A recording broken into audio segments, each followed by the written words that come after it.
Muy buenos días. Señor rector de la Universidad de Alcalá, alcalde presidente de Alcalá de Henares, rector de la Universidad, rector magnífico de la Universidad de Nebrija y de la Comisión Administrativa de Quinto Centenario, directora de la Biblioteca Nacional, no nos carguemos nada, el profesor Alvar, el don Diego Givanel, presidente del Consejo de Estudiantes de la Universidad de Alcalá, rector Galván, excelentísimo y reverendísimo Monseñor Ricplá, miembros del equipo de dirección, miembros de la corporación municipal, vicealcalde, concejal, miembros de las comisiones interadministrativas y en especial también a nuestro compañero del Ayuntamiento de Lebrija, el concejal de Cultura del Ayuntamiento de Lebrija, miembros de la comunidad universitaria, del Consejo de Dirección de la Universidad, miembros de las comisiones científicas y administrativas y amigos todos de la cultura y de este acto que vamos a abrir ahora en memoria y conmemoración de Leo Antonio de Nebrija. Estamos en la capilla de San Ildefonso de la Universidad de Alcalá, fundada en 1499 por el cardenal Cisneros, espacio este más antiguo de nuestra universidad, donde se reunía el claustro y se elegían los rectores. Y lo hacemos para conmemorar el quinto centenario del fallecimiento de Antonio Martínez de Cala y Sarana, o Antonio de Lebrija, como bien defiende el profesor Juan Gil, o como más comúnmente le hemos venido conociendo, y algunos como yo me resisto todavía, quizás por inercia, a cambiar Leo Antonio de Nebrija o de Nebrixa, como bien aprendí de Teresa Jiménez Calvente y de Antonio Alvar, que sería pertinente mencionarlos. Dependiendo de si somos más o menos terrenales o nos gusta más o menos ser evocadores de aquella Hispania romanizada en la que buscaba sus orígenes el maestro gramático, podemos decantarnos por uno o por otras de las denominaciones y, de hecho, yo creo que no tengo clara cuál es la que voy a elegir a la hora de referirme a Leo Antonio de Nebrija. Como les decía, quizás por familiaridad, quizás proceda con Nebrija. Estamos en una conmemoración enormemente merecida en un conjunto de actos de homenaje dentro de este quinto centenario por el fallecimiento que han merecido ser reconocidos por una declaración de acontecimiento de excepcional interés público que sin duda muestra la importancia del personaje. Esta declaración y estos actos, este quinto centenario, ha unido, y ya es complicado, a las universidades, ha unido a distintas instituciones como la Real Academia, la Biblioteca Nacional, el Instituto Cervantes, el Ministerio, aunque les puedo decir que históricamente ya hemos venido realizando múltiples efemérides y la relación siempre ha sido enormemente grata y desde hace muchos años, y también los ayuntamientos por los que transcurrió la vida de Leo Antonio de Nebrija, desde Lebrija, en sus orígenes, hasta el lugar en el que falleció, Alcalá de Henares, en 1522. Antonio de Nebrija fue, además de gramático, historiador, pedagogo, traductor, exégeta, docente, catedrático, filólogo, lingüista, lexicógrafo, impresor, editor de obras propias y ajenas, cronista real, escritor y poeta, y yo añadiría, por aquello de los derechos de autor, de la forma en la que defendió por aquello de tener que cuidar de su prole, el de precursor de los derechos de autor de sus obras, dado que consiguió en vida la licencia para que nadie más pudiera explotar ni imprimir sus obras, algunas de sus obras. Además de la primera gramática, también participó en el proyecto de la Biblia Políglota Complutense, definió las bases del Colegio Trilingüe, que luego también fueron trasladadas a Salamanca, sentó las bases de lo que sería siglos después la filología y un largo etcétera que queda reflejado, coincidiendo con su muerte, de la siguiente forma. El honrado maestro Antonio de Lebrixa, catedrático de retórica de este dicho colegio de Santa Gloria, haya sido muy provechoso a este insigne colegio y universidad, y así en el ejercicio de las letras como el de las buenas ordenanzas del dicho estudio y colegio. Este, sin lugar a dudas, es un lugar muy especial, dado que está situado además enfrente de la casa que ocuparía Nebrija cuando llegó de Salamanca, un lugar, una calle en la que se refieren conversaciones de balcón, de calle a balcón o de calle a ventana entre el cardenal y el gramático, entre el cardenal y la mujer de este, Isabel Montesino de Solís. Un lugar muy querido en el que terminarían compartiendo espacio en esta capilla de San Ildefonso el cardenal, que le trae a Alcalá en 2 ocasiones por el proyecto de la Biblia políglota y luego para recogerlo y que impartiera lo que le apeteciese. Y tenemos que es aquí donde Elio Antonio de Nebrija fallece, parece ser el 2 de julio, entre el 1 y el 3 se citan algunos casos, y donde es enterrado tal día como hoy, un 5 de julio de 1522, en la iglesia y colegio de San Ildefonso, en una de las capillas, dice así, al lado de la epístola, concretamente la de Santiago. Ambos, cardenal y gramático, si es que le podemos resumir toda su trayectoria con una sola palabra, la de gramático, han sido sepultados y unidos en esta misma capilla que podemos visitar y a la que podemos rendir cuentas o rendir homenaje cuando la visitemos. Al fallecimiento, la Universidad de Alcalá decidió celebrarle todos los años unas exequias acompañadas de un discurso fúnebre y algún que otro compromiso cuyo concierto y escritura fueron firmados por el Colegio de San Ildefonso y uno de los hijos del maestro, Sebastián de Lebrixa. Estos compromisos y este recuerdo y reconocimiento se perdieron o se olvidaron, y por ello tiene mucho sentido que aquí estemos 500 años después y que de esta forma, retomando parcialmente estos compromisos y reconocimientos, y nunca mejor dicho, nadie mejor para ello, le voy a ceder la palabra al catedrático profesor doctor don Antón Alvar para que introduzca parte de esos compromisos que contrajo la universidad hace ya 5 siglos. Querido Antón.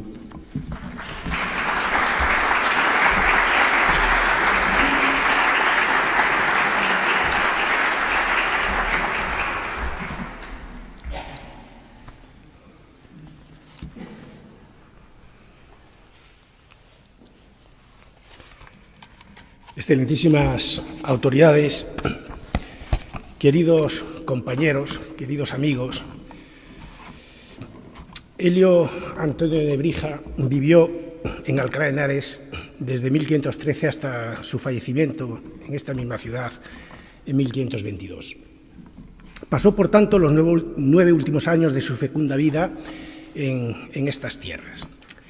Es bien sabido que el arzobispo de Toledo, Francisco Jiménez de Cisneros, se había embarcado en 2 enormes empresas culturales, la creación de una universidad, cuya bula fundacional obtuvo de la Santa Sede en 1499, y la edición de la Biblia de acuerdo con las exigencias propias de los nuevos tiempos. Y Nebrija, además de tener una larga experiencia como profesor de gramática, latina por supuesto, tenía también un sólido prestigio como experto biblista, helenista y sobre todo latinista, por lo que su nombre podía engrandecer cualquier empresa en la que pudiera participar. Cisneros quiso que Nebrija fuera actor principal en ambos proyectos. De hecho, los intentos del prelado para asociar al sabio a estas empresas puede que se remonten a 1502, pero tras una breve estancia del maestro sevillano en Alcalá en 1509, no se instalaría definitivamente en nuestra ciudad hasta finales de este año de 1513. La invitación o la acogida del cardenal fue entusiasta. Se ha hecho justamente famosa la que pasa por ser la fórmula elegida, pues se le hacía venir para que leyese lo que quisiese y si no quisiese leer, que no leyese.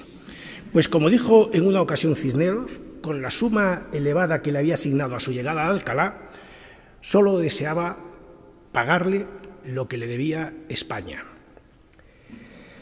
Nebrija se instaló, como hemos dicho, en Alcalá de Henares de manera estable muy a finales de 1513, con el propósito de colaborar en la edición del texto latino de la Vulgata, como él mismo afirma.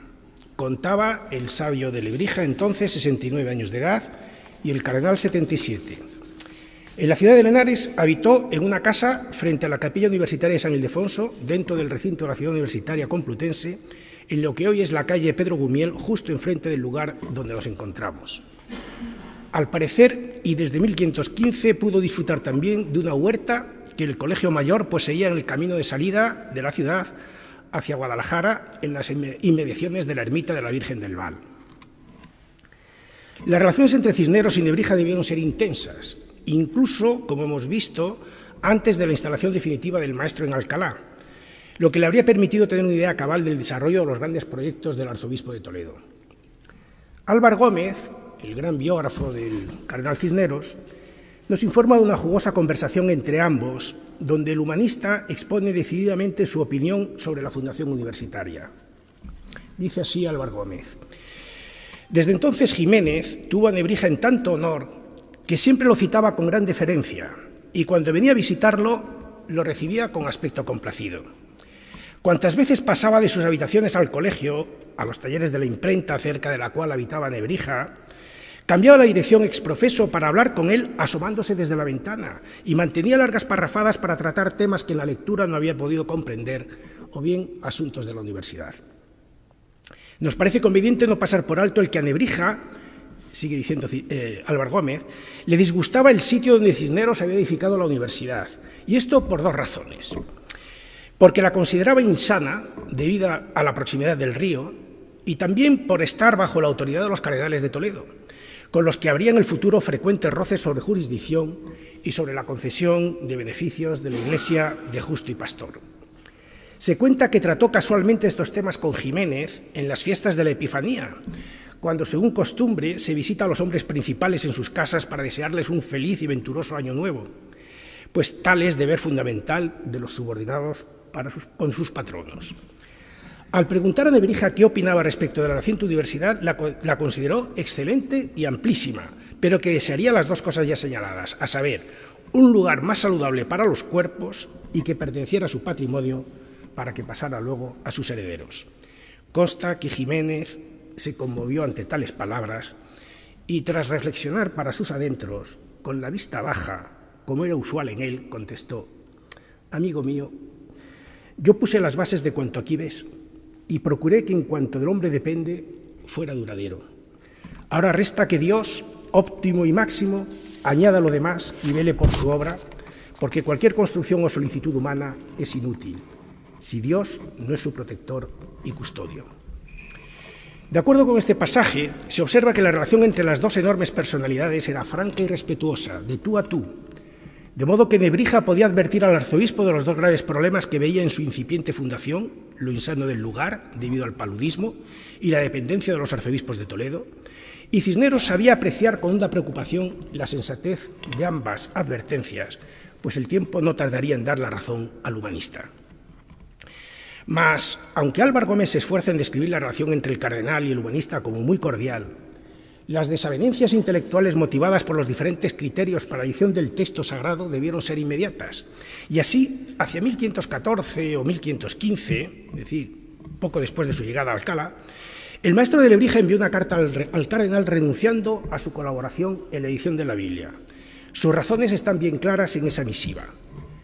Dice: cuando vine de Salamanca, yo deseé allí publicado que venía a Alcalá para entender en la emendación del latín, que está comúnmente corrompido en todas las Biblias latinas, cotejándolo con el hebraico, caldaico y griego, y que ahora, si alguna cosa o falta en ello se hallase, que todos cargarían en mí la culpa y dirían que aquella ignorancia era mía, pues que daba tan mala cuenta del cargo que me era mandado.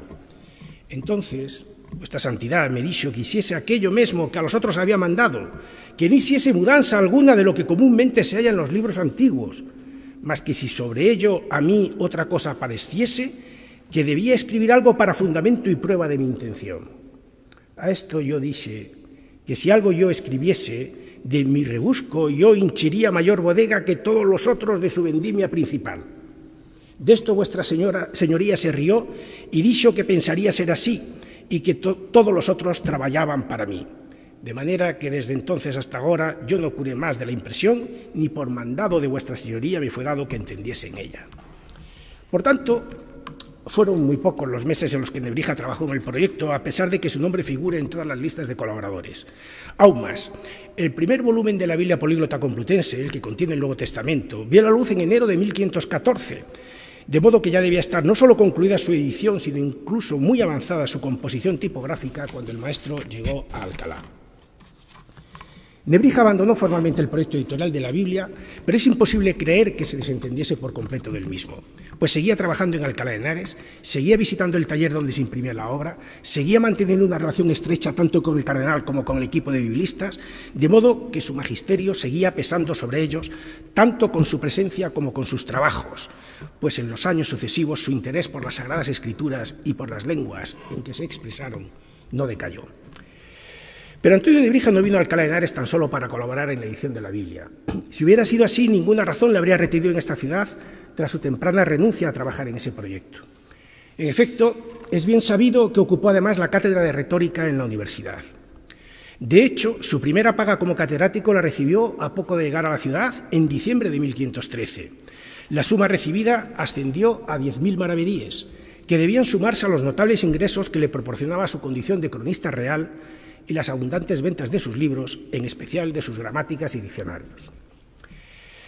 La coincidencia cronológica entre la primera estancia de Nebrija en Alcalá en 1509 y la redacción y publicación de las constituciones de la universidad, hechas precisamente en este mismo espacio, permite aventurar que el diseño que se da en ellas a la cátedra principal de retórica está hecho a la medida de los intereses del maestro sevillano. Su condición de vitalicia, para no tener que hacer nuevas oposiciones, el salario correspondiente, el importante rango que se le confiere a esa disciplina, la ausencia de la exigencia de que los estudiantes tuvieran que someterse a examen para obtener el grado, la asistencia de 2 lectores que habrían de ocuparse de los alumnos de menores conocimientos, todo ello debía resultar muy atractivo para nuestro humanista. También nos lo resultaría a nosotros hoy día. Parece probado, además, dadas las condiciones cronológicas de la llegada, ya con carácter definitivo del humanista a Alcalá, y de la creación de los colegios de menores o de gramáticos, que Antonio de Nebrija influyó a sí mismo de manera decisiva en la definición del plan de estudios de esos colegios, el de San Eugenio y el de San Isidoro.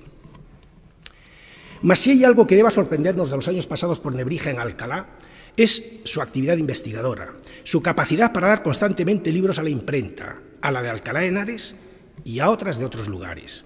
Es muy probable que incluso su mediación propiciara que Arnau Guillén de Brocar abriera taller de impresor en la ciudad de Henares. Es cierto que la parte más sustancial de esas ediciones corresponde a obras redactadas en otros periodos de su vida y a reediciones de obras anteriores, y que en esos años finales de su vida no produce ninguna obra tan señalada como aquellas, pero no es menos cierto que de los alrededor de 80 impresos que salieron del taller de Arnau Guillén de Brocar entre 1513 y 1522, los años de estancia de Nebrija en Alcalá de Henares, la cuarta parte, unos 20, son de nuestro humanista, y en casi ninguno de ellos, de esos años, deja de dar trabajo a la imprenta, lo que evidencia su actividad incansable, incluso en los momentos finales de su vida. Elio Antonio de Nebrija murió el 2 de julio de 1522 en su casa, cuando contaba ya casi con 80 años de edad.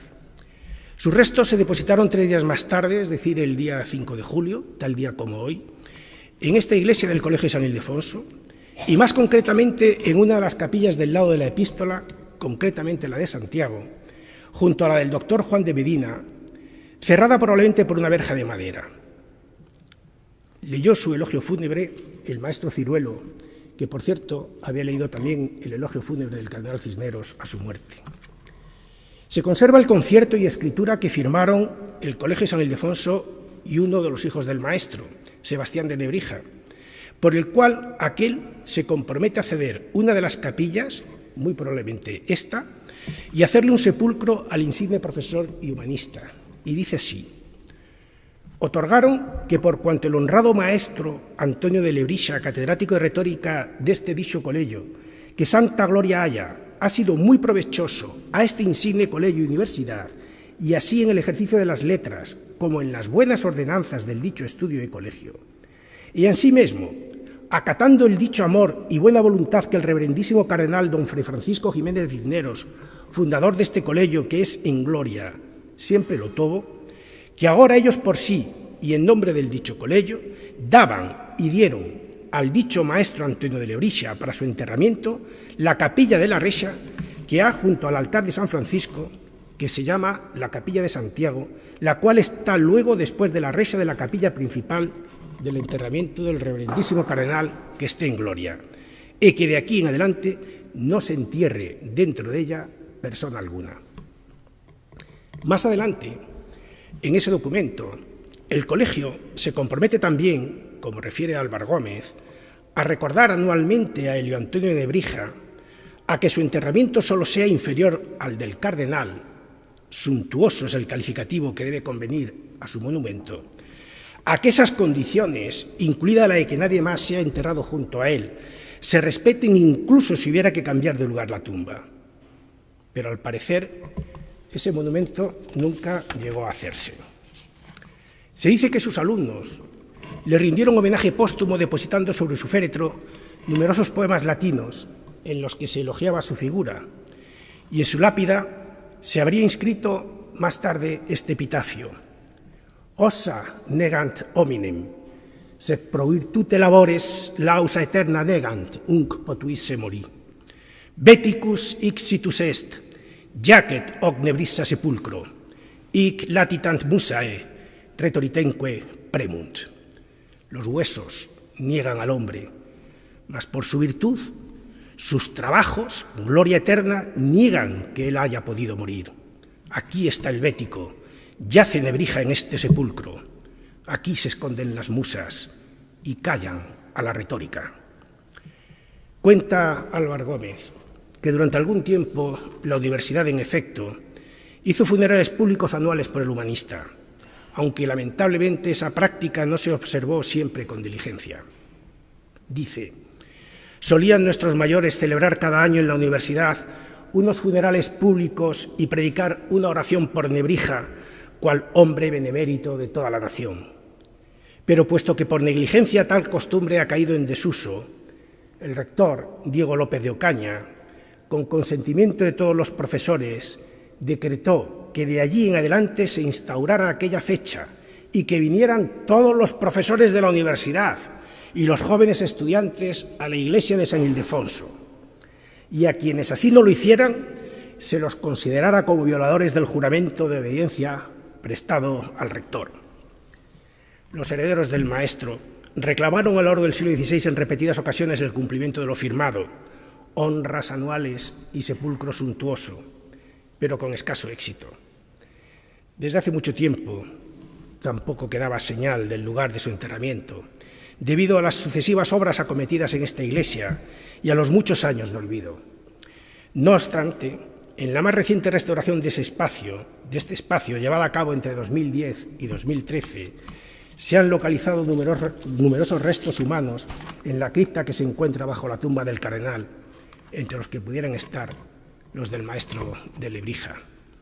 Ahora, para cubrir esos 500 años de desidia y de olvido, vamos a descubrir esta placa en la que se recoge justamente en el lugar donde supuestamente debió estar enterrado el maestro de Nebrija. Vamos a descubrir esta placa en la que se recoge, la inscripción que las fuentes nos dicen estuvo preparada para que se pusiera sobre su tumba, la que acabo de leerles. Debo decirles que no quedan restos de esa inscripción, si es que alguna vez se puso, y que, aparece el texto de la inscripción en uno de los manuscritos previos de Álvaro Gómez de Castro, antes de editar su obra, atribuida a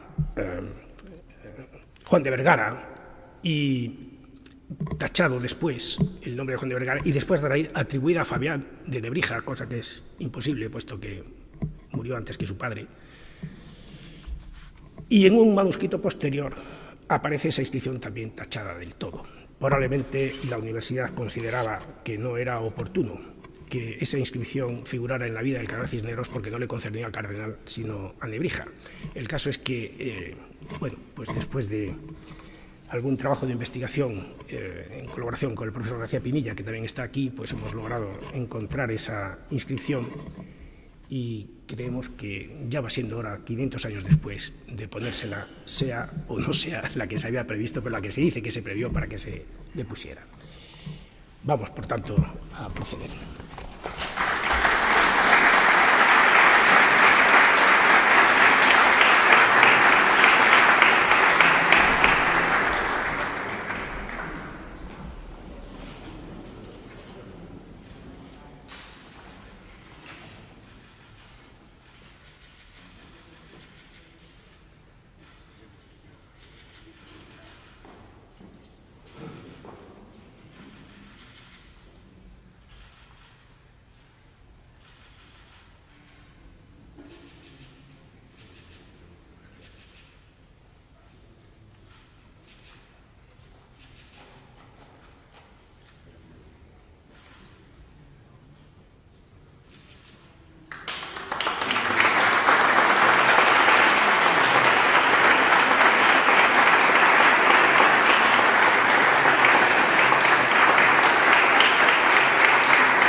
Siguiendo las previsiones del Colegio San Ildefonso y de los Herederos, ahora el relato de Álvaro Gómez de Castro, ahora serán los alumnos los que traerán una ofrenda floral al maestro y recitarán algún poema en latín sobre su obra.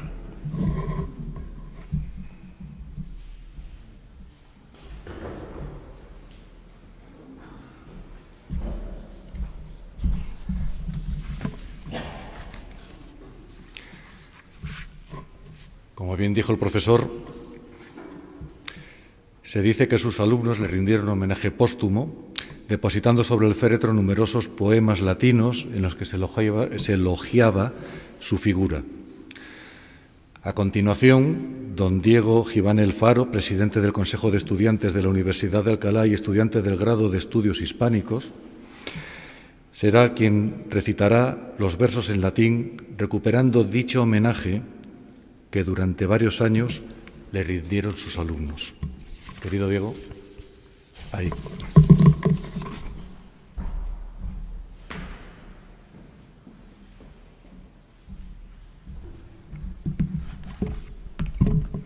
Buenos días, autoridades, miembros de la comunidad universitaria.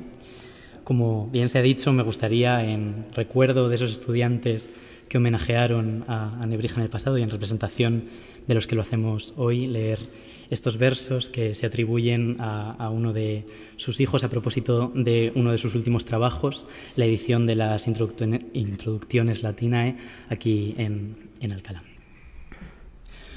Complutana vides latia exemplaria linguae, quae pater excusit cum moriturus erat.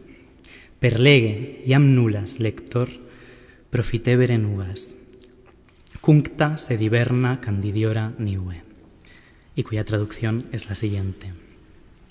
Ves los ejemplares complutenses de la lengua del Lacio, que poco antes de morir mi padre imprimió. Léelo y ya, lector, dejarás de hablar sin saber, pues todo esto es más blanco que la nieve invernal. Muchas gracias.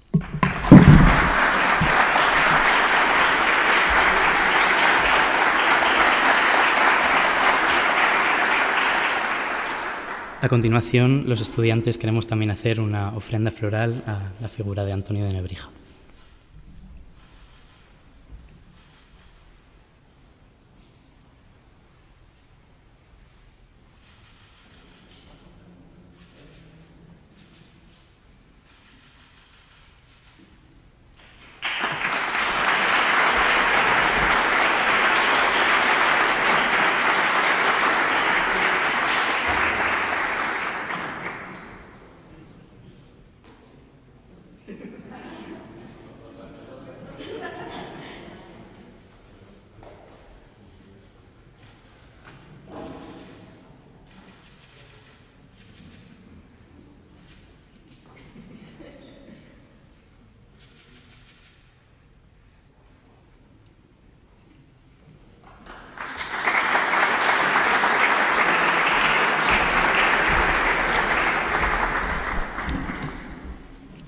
Se ha querido recuperar una vez más el protagonismo no solo del gramático de Leontonio de Nebrija, sino de los estudiantes que le rendían homenaje.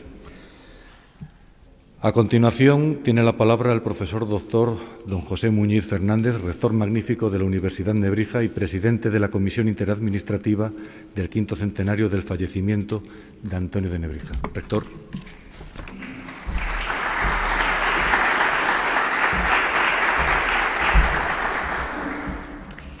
Muy buenos días. En primer lugar, antes de decir nada, muchísimas gracias a la Universidad de Alcalá por la invitación a estar en este acto tan maravilloso. Autoridades, rector de Alcalá, colegas, amigos todos. Es muy emocionante estar hoy aquí, en Alcalá de Henares, 500 años después de que nos dejara en esta misma ciudad el gran Antonio de Nebrija. Han pasado 5 siglos, se dice pronto, pero en realidad Nebrija no nos ha dejado nunca. Habita entre nosotros porque lo esencial del gran maestro permanece, por eso estamos aquí precisamente. Es el privilegio de los clásicos quedarse. No leemos a los clásicos, son ellos quienes nos leen, como bien señala George Steiner y nos recordaba hace muy poco Aurora Ejido. Hablamos y nos comunicamos en nuestra lengua de forma natural, simplemente modulando el aire que respiramos, sin necesidad de bajar ninguna aplicación. Estamos conectados a través del viento, mediante un software libre, nuestra lengua, que nos permite comunicarnos, expresar ideas y sentimientos, imaginar, crear, proyectar. Esa misma lengua, ese software, que Nebrija tanto contribuyó a desarrollar y formatear con su gramática publicada en 1492, como todos sabéis. En nuestra breve historia sobre la Tierra, unos 200.000 años, los humanos hemos generado más de 6.000 lenguas, todas respetables, todas necesarias, complementarias e inclusivas, un patrimonio de la humanidad único y excepcional. Tenemos que preservarlo con esmero. Todos somos responsables de este inmenso tesoro que es nuestra lengua. A nadie pertenece en exclusividad. Nada más obtuso y empobrecedor que enfrentar unas lenguas a otras por razones políticas e ideológicas. Debemos hacer justo lo contrario, buscar el plurilingüismo enriquecedor. Los miembros de la Comisión Interadministrativa del 5º centenario, que me honro en presidir, compartimos esa convicción. Por ello, en el empeño de conmemorar los 500 años del fallecimiento de esta figura clave en la historia de nuestra lengua y nuestra cultura, nos hemos unido instituciones muy diversas, de naturaleza pública y privada, como no puede ser de otra manera. La diversidad de los integrantes de la Comisión es reflejo de toda la sociedad, poliédrica y multivariada por naturaleza, y también del clima de acuerdo que desde que echó a andar el proyecto del centenario ha presidido cada uno de los pasos que hemos dado. Sumar ha sido y es nuestro lema. Creemos firmemente en la complementariedad y en la simbiosis para sacar adelante el 5º centenario. Nebrija no es de nadie, es patrimonio de todos los españoles, es uno de los nuestros. Nos unen unos propósitos comunes como son valorar la figura de Nebrija, fomentar el conocimiento de su obra y subrayar la vigencia de muchas de sus ideas. Queremos que este 5º centenario sirva para dar un fuerte impulso a los estudios sobre el español, una lengua con gran vitalidad y con un potencial económico enorme. No en vano la hablamos cerca de 600 millones de personas en todo el mundo.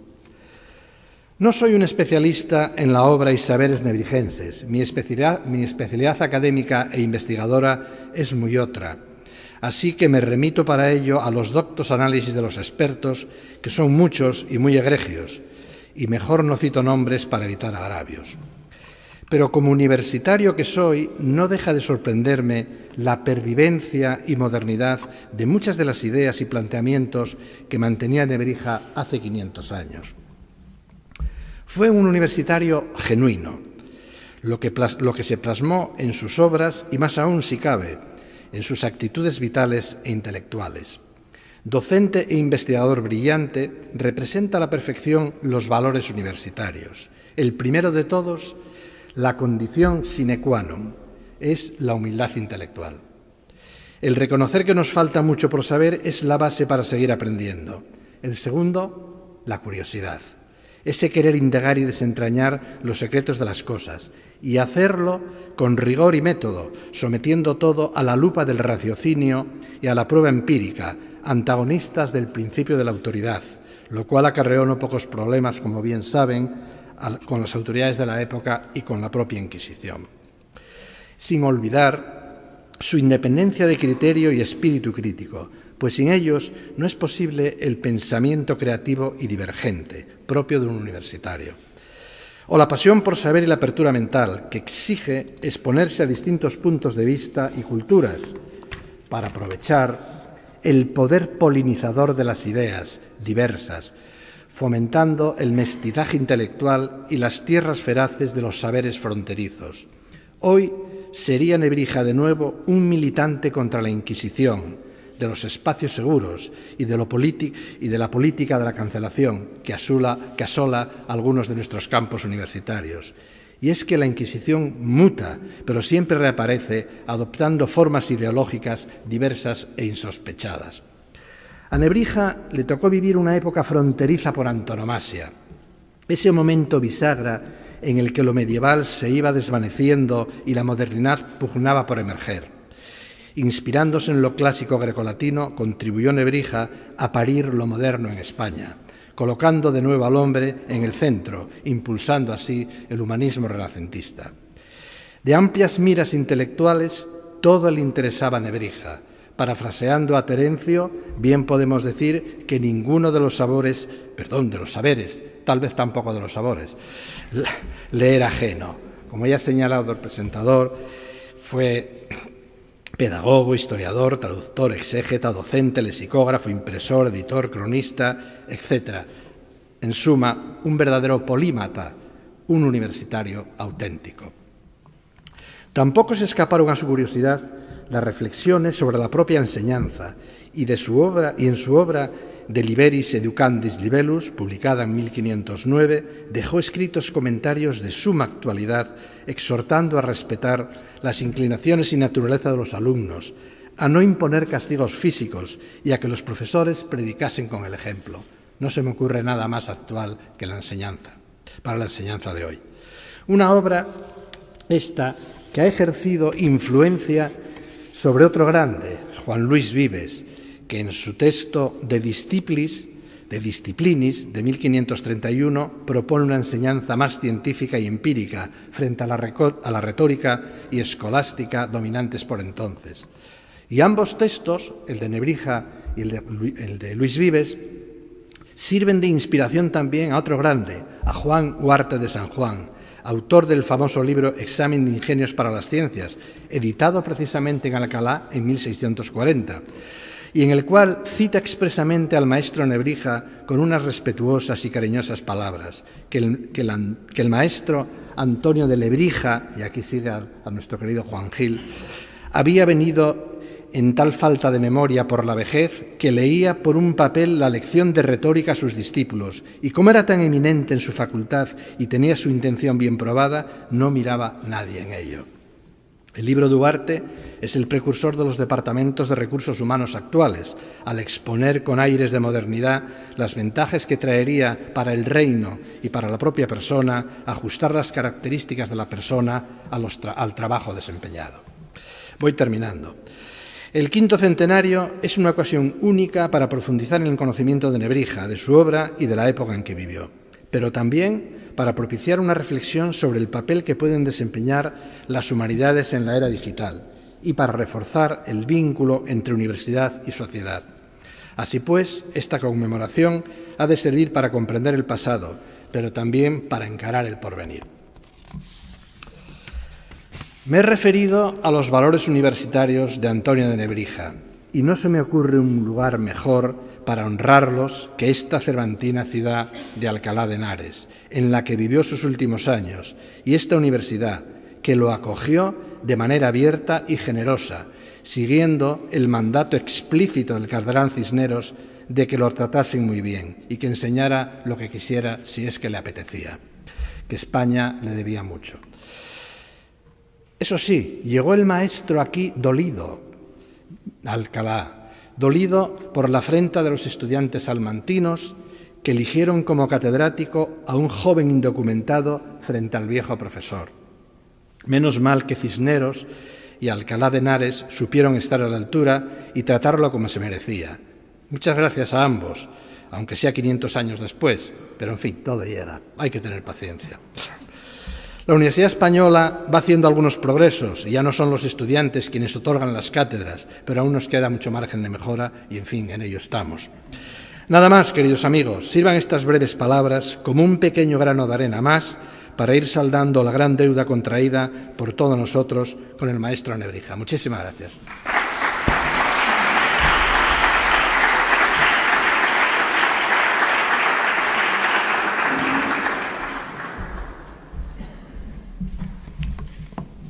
Algo que hay que contar y que no siempre los que no forman parte pues, de los círculos de organización de eventos culturales de proyección nacional o internacional es la buena relación existente entre las instituciones. Mi experiencia a lo largo de los años que he llevado la cultura de la Universidad de Alcalá es que de una forma desinteresada sumamos nuestros recursos y hacemos más grande cada uno de los homenajes que con los exiguos fondos y recursos que tenemos, pues sería impensable que nosotros lo pudiéramos hacer de forma individual. Y por ello es para mí enormemente grato, porque nos ha unido distintos proyectos, y algunos de ellos todavía en curso, cederle la palabra a continuación a doña Ana Santos Aramburu, directora de la Biblioteca Nacional. Querida Ana.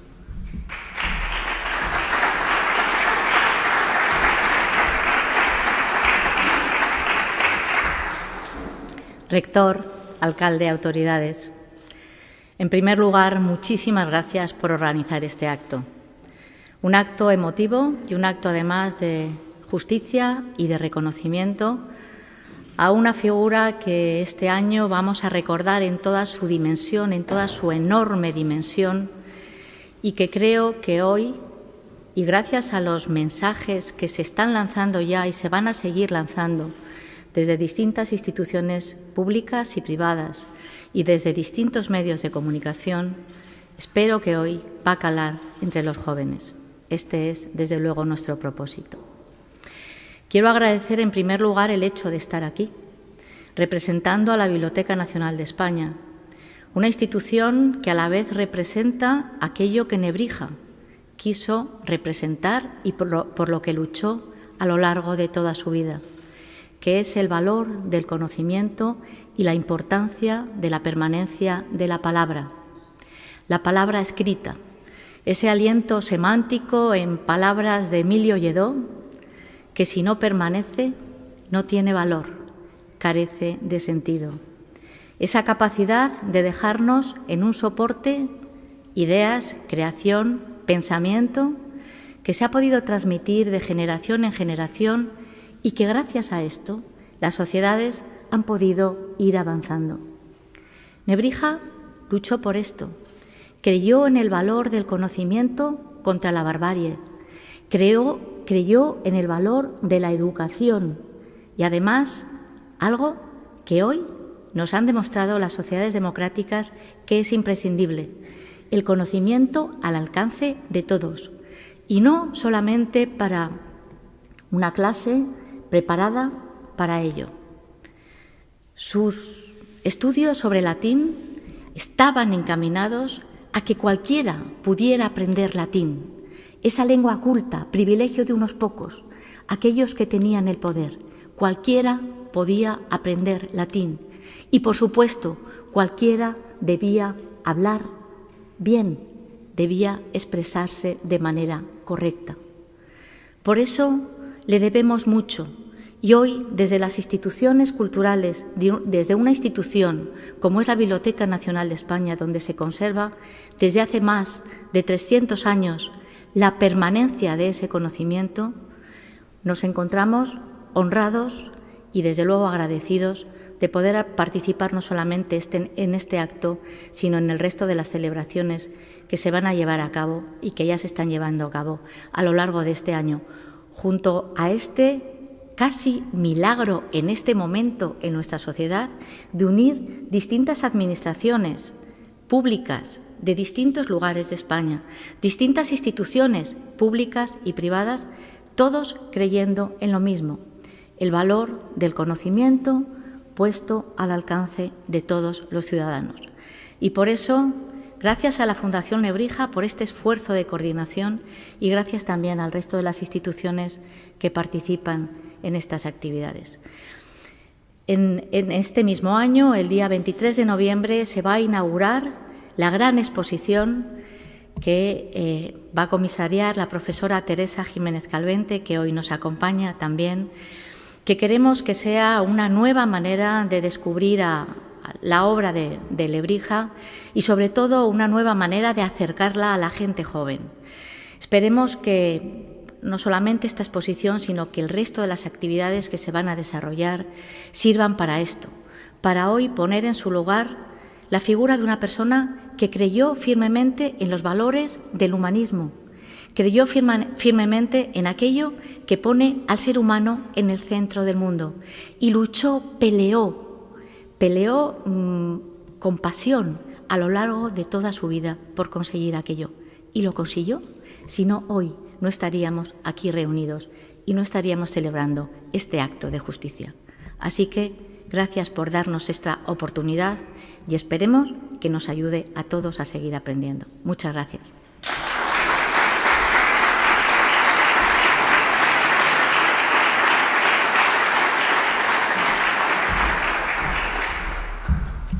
Las instituciones, desde luego, tenemos recursos, tenemos el conocimiento, tenemos el compromiso, pero algún recurso y alguna ayuda siempre puede ser buena y, aunque nos llevemos muy bien, la aportación y la ayuda que podamos recibir del capital privado también lo podemos agradecer. Decía Marcial, dame mecenas que Virgilio ya habrá. Y entonces cualquier ayuda que nos puedan aportar será siempre bienvenida. Y dentro de estas instituciones comprometidas y a las que nos une un largo camino de compromiso y de complicidad, tenemos al Ayuntamiento de Alcalá de Henares y a continuación le cedo la palabra al excelentísimo señor don Javier Rodríguez Palacios, alcalde presidente del excelentísimo Ayuntamiento de Alcalá de Henares. Javier.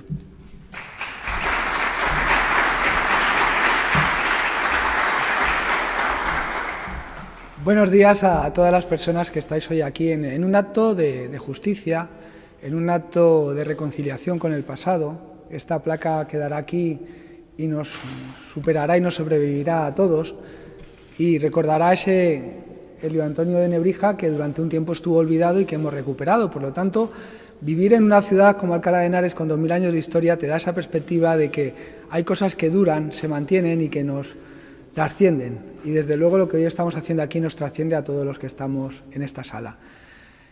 Desde luego la figura de Nebrija, la figura de Cisneros, algunas figuras importantes de la vida de esta ciudad y de este país, de España, no se entenderían sin una perspectiva también de la experiencia. Hablábamos de cómo casa este tiempo actual, de prisa, de innovación, de rapidez, con otras vertientes de humanidades, con otras vertientes humanas. Y yo creo que la experiencia es algo a reivindicar hoy aquí.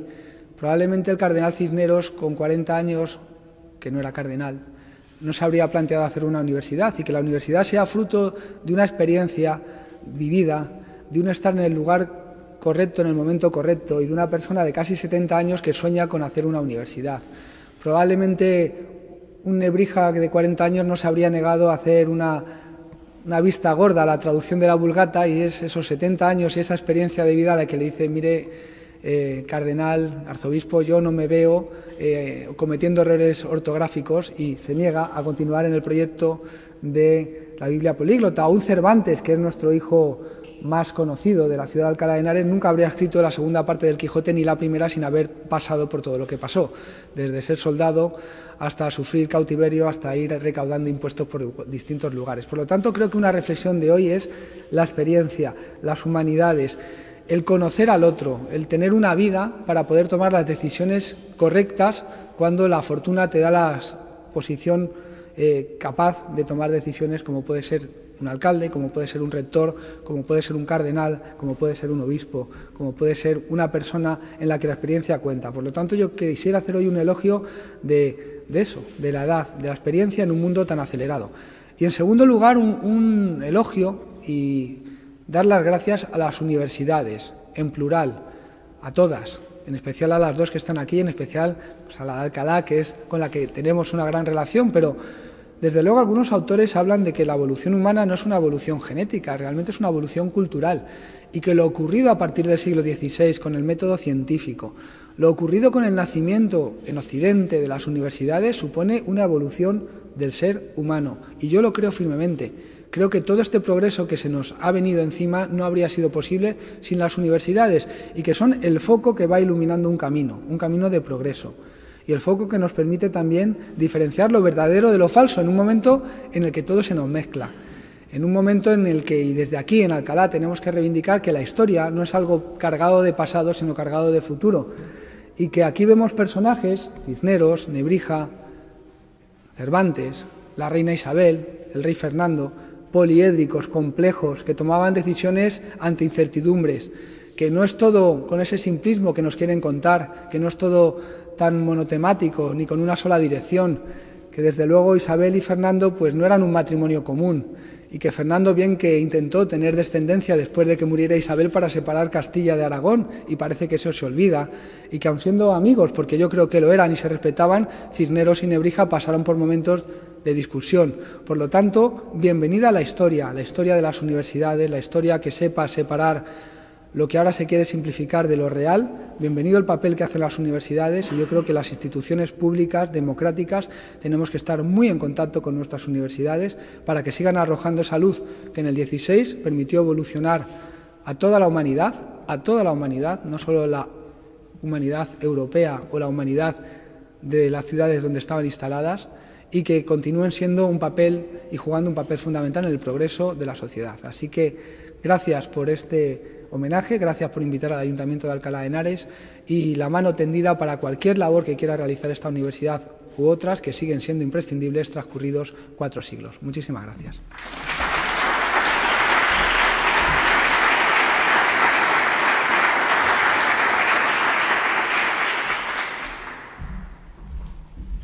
Hoy estoy haciendo camino, el alcalde hablaba de agradecimientos, también el agradecimiento que sin ellos no hubiéramos podido estar aquí, a la Sociedad de Condueños. Tenemos aquí a su presidente, don José Félix, porque gracias a su obra tenemos el legado de poder disponer de la manzana cisneriana tal cual la conocemos. Bueno, luego ha estado la contribución de ayuntamiento y universidad, pero la preservación ha sido fundamental.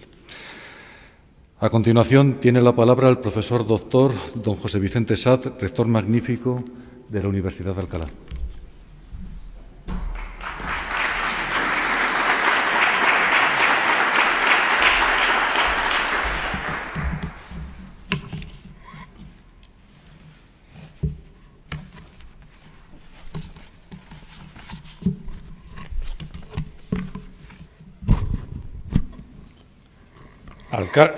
Alcalde del excelentísimo Ayuntamiento de Alcalá de Henares, rector Muñiz y presidente de la Comisión Interadministrativa del 5º centenario del fallecimiento de Antonio de Nebrija, rector Galván, directora de la Biblioteca Nacional de España, obispo de Alcalá de Henares, miembros del equipo de la dirección de la Universidad de Alcalá, delegados del rector, director para las Artes y Cultura de la Universidad de Alcalá, miembros de la Corporación Municipal, concejal del Ayuntamiento de Nebrija, miembros de las comisiones interadministrativa y científica y del Comité de Actividades, profesor Alvar, presidente del Consejo de Estudiantes, presidente de la Sociedad de Condueños, miembros de la comunidad universitaria, señoras y señores. La Universidad de Alcalá, en cuyo nombre les saludo, hace suyas las alabanzas que en una epístola a Luis Vives dedicaba Erasmo de Róterdam a Elio Antonio de Nebrija, a quien consideraba el príncipe y ornamento de la Academia Complutense, por quien tanto nombre ha ganado esta universidad. Su implacable guerra a sangre y fuego contra la ignorancia, con la gramática como arma, convirtió a Nebrija, de voz tenue, piernas delgadas, ojos llamativamente pequeños y estatura mediana y achaparrada, en un gigante de la historia. Beligerante, erudito, vocacional, apasionado, riguroso, insobornable y tenaz, desde la vocación, el coraje y el rigor, con su enorme talento, agudeza de pensamiento, capacidad crítica e indiscutible sentido del humor, dedicó su vida a la empresa de demostrar que el saber solo era tal si se expresaba apropiadamente, y así, convencido de que, para el colmo de nuestra felicidad y cumplimiento de todos los bienes, ninguna otra cosa nos falta sino el conocimiento de la lengua. El primer humanista renacentista de la península ibérica inició con una modernidad sin precedentes en su tiempo una nueva era en la cultura de nuestro país. Con su alma inquieta y curiosa y unos principios éticos y humanos inexorablemente unidos a su persona y su labor intelectual, el hombre que introdujo el Renacimiento en España apostaba por una búsqueda de la verdad libre de prejuicios que trataba con objetividad el conocimiento, independientemente de su procedencia, lengua, religión u otros condicionantes. Se adelantó a su tiempo en numerosas ocasiones. Más allá de elaborar la primera gramática de una lengua moderna europea, su gramática de la lengua castellana en 1492, y de ser el primer escritor en reclamar en la península ibérica derechos de autor para sus obras, Nebrija no titubeó al defenderse y defender su trabajo, en el que se conoce como el primer alegato contra la censura y por la libertad de expresión. Me refiero a su apología, que dedicó a Cisneros en 1507 y en la que declaraba lo siguiente: yo, que no imagino desvaríos, que no hago suposiciones, que no interpreto conjeturas, sino que deduzco por razones muy firmes, con argumentos irrefutables, con demostraciones apodícticas, ¿qué diablos de servidumbre es esta o qué dominación tan injusta y tiránica que no se permita, respetando la piedad, decir libremente lo que se piensa? Este documento, así como el trato frecuente con el humanista, influyeron, según los estudiosos, en el criterio de Cisneros para realizar y facilitar la divulgación y la lectura de la Biblia políglota complutense, obra magna del cardenal, bien conocida por Nebrija, pues, como ya se ha dicho, había participado en ella.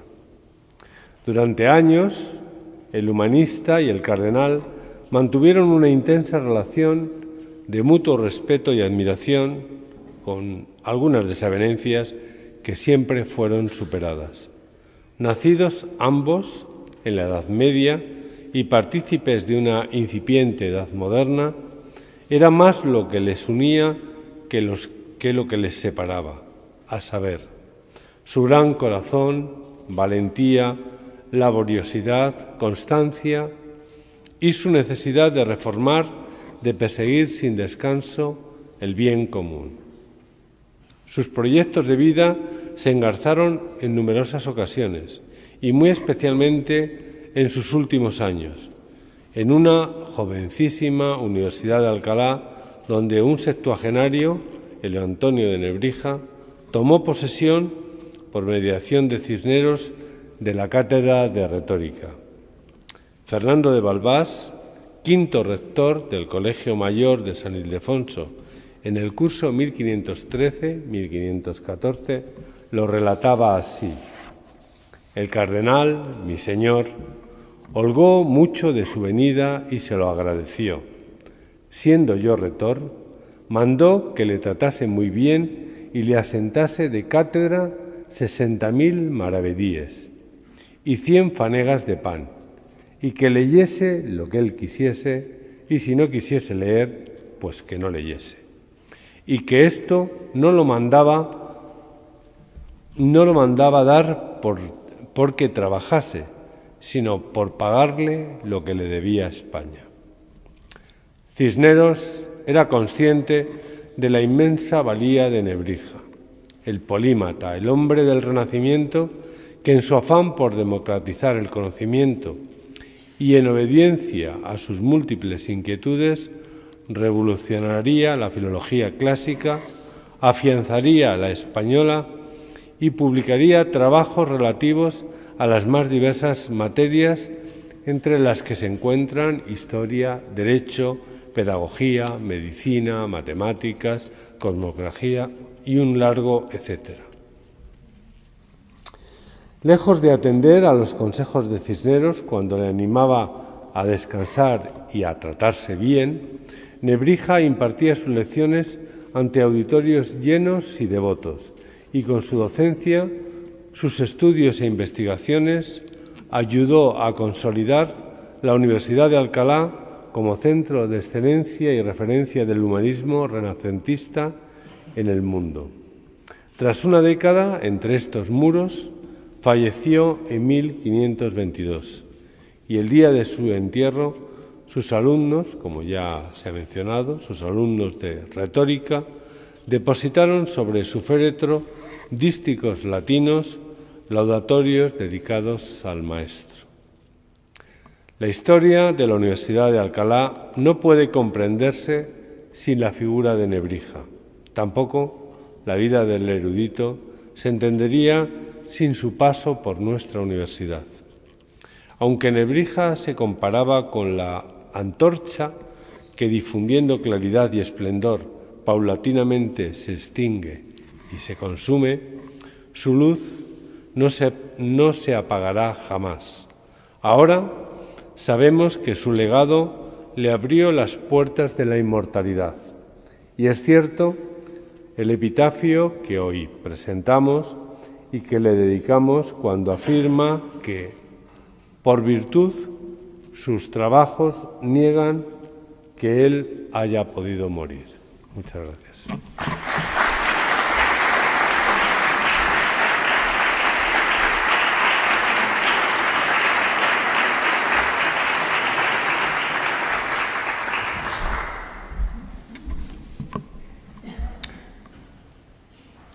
Por último, vamos a escuchar a un grupo de cámara de la Orquesta Universitaria, de la Orquesta de la Universidad de Alcalá, que interpretará obras de Juan de la Encina, de 1468 a 1529, extraídas del Cancionero musical de Palacio.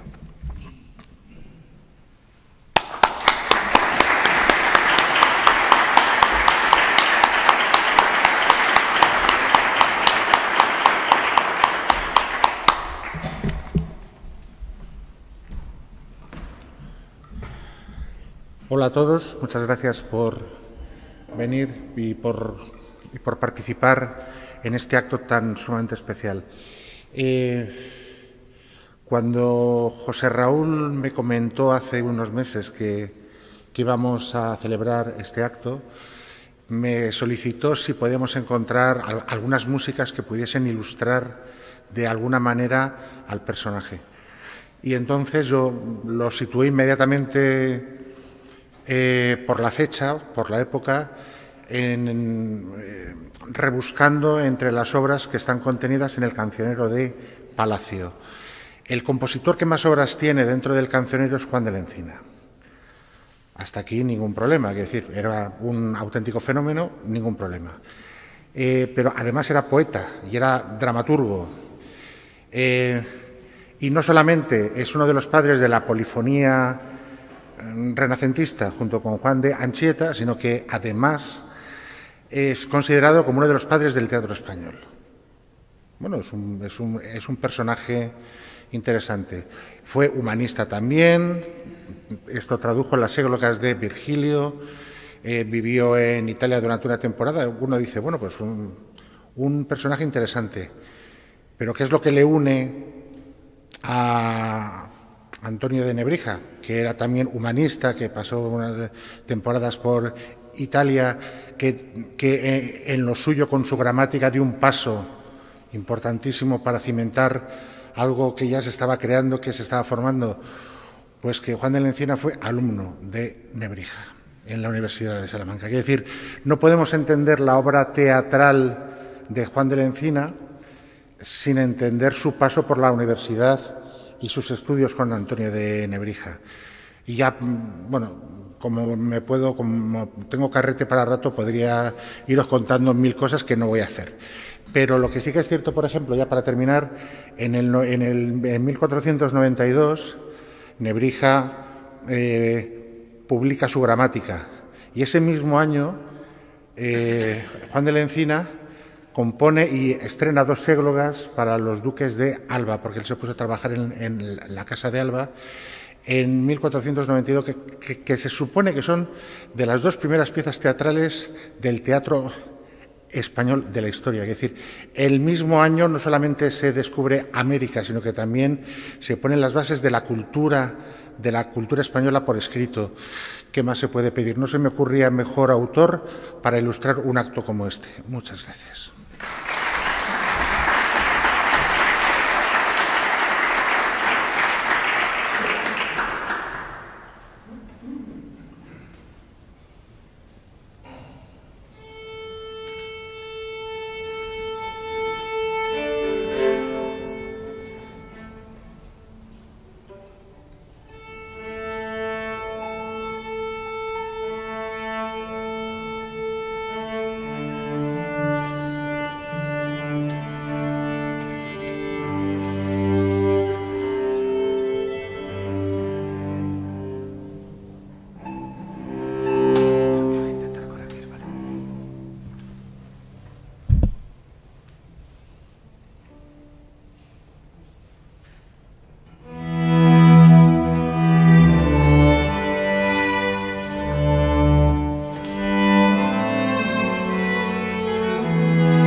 Con el permiso del señor rector, se levanta la sesión.